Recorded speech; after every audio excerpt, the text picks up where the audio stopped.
social. C'était ça le vrai truc. D'accord, bon, en tout cas, le message est passé. Et dans toutes ces jeunes années-là de vagabondage, t'étais à Roissy en train de faire ton hustle, un petit peu te bagarrer, d'essayer de manger un petit peu, tu vois. Dans toutes ces années de galère-là, t'as fait la rencontre de Rude Lion. Marc Gilas. Alors là, mon pote, t'appuies sur un bouton là.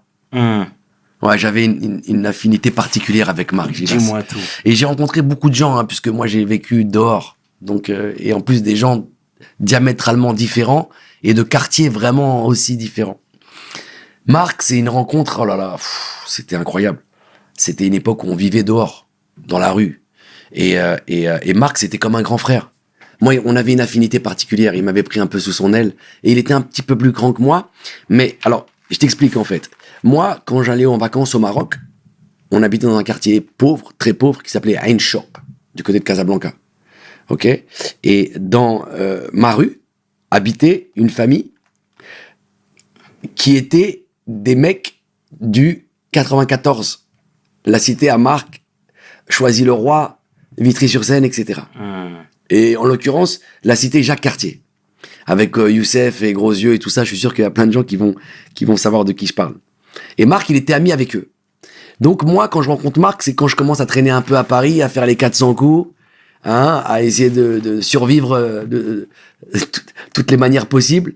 Et on se rend compte, quoi. Et il voit en moi un petit jeune réveillé, parce qu'il y avait les mecs de Paris, les mecs autour de Paris, puis les mecs de banlieue. C'était pas pareil. Et donc il voit que je viens de mon quartier, il connaît 2-3 personnes là-bas. Et lui, à cette époque-là, c'est un mec, bon, il est même pas encore dans la musique vraiment, quoi. Il est plus encore en train de se chercher, il vient juste de sortir du Carpla, etc. Enfin, c'était compliqué, quoi.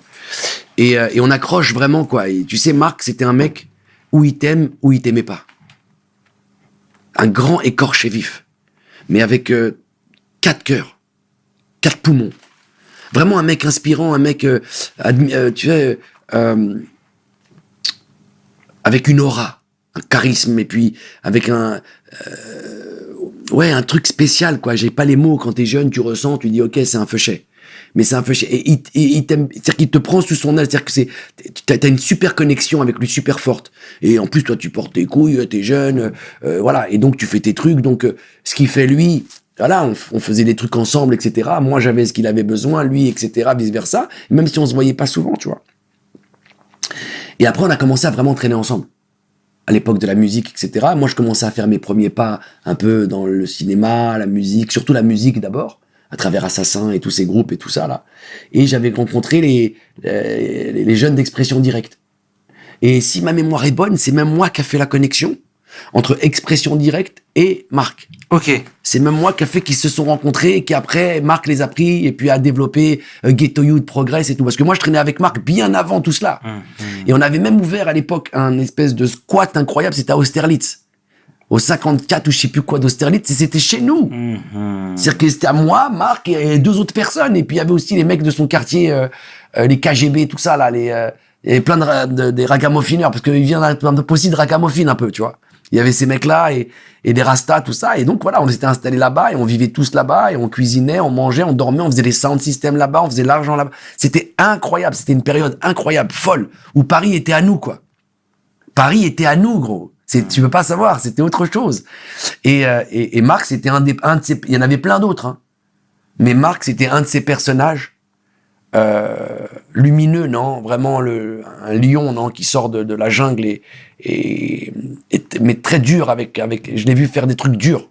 Et c'est moi, des fois, je le calmais tout parce qu'il avait une compassion, j'avais une vraie compassion avec lui. C'était comme un vrai grand ref. D'ailleurs, on a fait un film, mon premier film, première fois que je vais jouer dans un film, c'est un film d'Olivier Dahan, on en reparlera, et qui s'appelle Frère. Et j'ai demandé à Marc, parce qu'en fait, dans le film, on avait besoin de certaines personnalités de la rue, véritables, pour venir faire des petites interviews pour le film. Et le film était monté comme des séquences, et puis ça s'arrêtait, puis t'avais une interview d'un mec.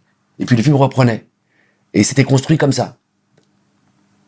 Et moi, je suis hyper intime avec Marc, avec 2-3 personnes, il y avait Koudjo à l'époque, etc. Bref. Et je leur demande, je dis, les gars, putain, Marc, j'ai besoin de toi, viens, ils veulent un camion, machin. Tu peux, il me dit, Saïd, pour toi. Normalement, je fais pas ce genre de conneries, mais je le fais. Donc, en fait, j'ai une interview de Marc, très, très rare, que je te balancerai un jour, qui est vraiment unique et que je crois être le seul à avoir, où il est assis et c'est sa période phare, quoi. C'est avant Ghetto Youth, c'est avant tout ça, mais c'est la période où... Et il te raconte, lui, parce que le film c'est sur les quartiers, la violence, etc., de comment ça se passe, et il te raconte des trucs de fou. Et l'interview, elle est magnifique et je l'ai jamais vraiment donnée. Il faut absolument que je l'exporte. Et que je crois que c'est un des seuls vrais témoignages où Marc il est assis, et on l'a filmé avec une bonne caméra, où il raconte sa vie et ce qu'il fait à Nanterre. À l'époque, il vendait à Nanterre, il cagoulait, calage. Bref, des trucs de ouf. Et c'était une époque, et il l'a fait pour moi, tu vois. Et ça c'est un truc que j'oublierai jamais, tu vois. Il l'aurait fait pour personne. Et après, j'ai connu Marc dans toute son évolution, dans ses galères, dans ses petits appartements, ses squats, ses différentes meufs. Voilà, c'était quelqu'un qui jalonnait ma vie comme ça et que je gardais en tutelle, non? Comme ça, on se gardait. Et il était très fier de ce que je faisais, de comment je passais de la street à acteur. Mais très, très fier parce que Marc, il avait une grande dimension artistique. C'était un être humain avec une grande sensibilité, un artiste. Et encore une fois, c'est marrant parce que je sais qu'il a fait des choses dures et qu'il y a plein de gens qui ont eu, qui ont eu des confrontations violentes avec lui, etc. Et moi, je le vois comme un ange. Un ange qui est là, qui nous protège et qui est comme un grand frère et qui me dit, tu vois, genre trop, quoi. C'était trop, quoi. C'était genre, c'est comme si j'avais gagné au loto, quoi. Tellement il m'aimait bien et tout ça. Et j'ai connu son frère aussi, qui venait à l'époque, je crois que j'ai connu son frère à un centre système à l'époque, à Austerlitz. Il était très, très, très, très, très jeune. Et il faisait pas encore des bêtises, je crois, à cette époque-là. Ouais. Mais je me rappelle l'avoir vu, et il avait un manteau, et c'était le frère de Marc. Hey, tu vas bien, tac, on avait passé la soirée ensemble, mais je suis sûr qu'il doit s'en rappeler aussi. On l'a reçu, Yanis. Ah ouais? Yanis Gauthier, qui est désormais pasteur, et qu'on salue au passage. Il est pasteur? C'est ça. T'es sérieux? C'est ça. Il est pasteur. C'est extraordinaire. Hey, qu'est-ce que je te disais? Parce que lui, à la base, il est pas pasteur, frère. Crois-moi. Je sais très bien qui il est. Ou qui il a été. Mais tu vois, l'évolution, c'est clair. Encore une fois, une des meilleures preuves d'évolution. C'est clair. Tu vois? C'est clair. Mais voilà, spécial dédicace à toute la famille Gilas, parce que ça n'a pas été simple. Dédicace et à tous les gens qui étaient avec nous à l'époque, parce qu'il n'y avait pas que Marc, il y avait toute une équipe. Moi, je l'ai connu à l'époque de Tonton David, parce qu'après, il a traîné beaucoup avec Tonton David, je me rappelle. Et je lui disais, d'ailleurs, c'était... Parce que moi, j'ai connu David aux Courtilières, parce que David, il venait de la cité des Courtilières. Et comme moi, j'étais à Aulnay et Aubervilliers, c'était la continuité directe, non? Blanc-Ménil, Drancy, Aubert, la Courneuve, etc. Donc, les Courtilières, c'est un endroit qu'on connaissait, où j'ai habité un petit peu, où j'ai squatté un petit peu, et il y avait David qui était jeune. Et d'abord, il y a une chanson de David qui exprime bien cette époque, qui est peut-être une des meilleures chansons sur l'époque dont je te parle. Et c'est dans l'album Le Blues des Racailles, où il te raconte toute son adolescence, les années 80, l'époque de la Peta, la Pince Monseigneur, les premiers Tarpé, les premiers ceci, etc. Et il te raconte toute l'évolution d'un jeune de quartier populaire français qui vit en parallèle de la société. Et tu retrouves tous les codes. Et c'était une des chansons qui me parlait, qui était le plus juste dans ce qu'on avait vécu, nous. Donc David, tu le vois comme ça, là, un Indien dans la ville, mais David, c'était un vrai petit bonhomme aussi. Qui repose en paix. Qui repose en paix, ouais. Paix à son âme. C'est vrai que j'ai appris récemment, et je l'ai bien connu, j'ai même fait un court-métrage avec lui, qui s'appelle Le Blues des Racailles, qu'il faut absolument que je t'envoie. Bah, avec plaisir. Où j'ai 17 ans ou 18 ans, c'est mon premier court-métrage, avec tonton David, qui était déjà qui venait de faire la première chanson, là. Et on joue tous les deux et tout, et je crois qu'il y avait Marc qui les attendait dehors, ou je sais pas quoi. Bref, c'était une sacrée époque. Spéciale dédicace à Marc Gilas, aussi connu sous le nom de Rue de Lyon, que ton âme repose en paix, frérot. Et une spéciale dédicace aussi à tonton David,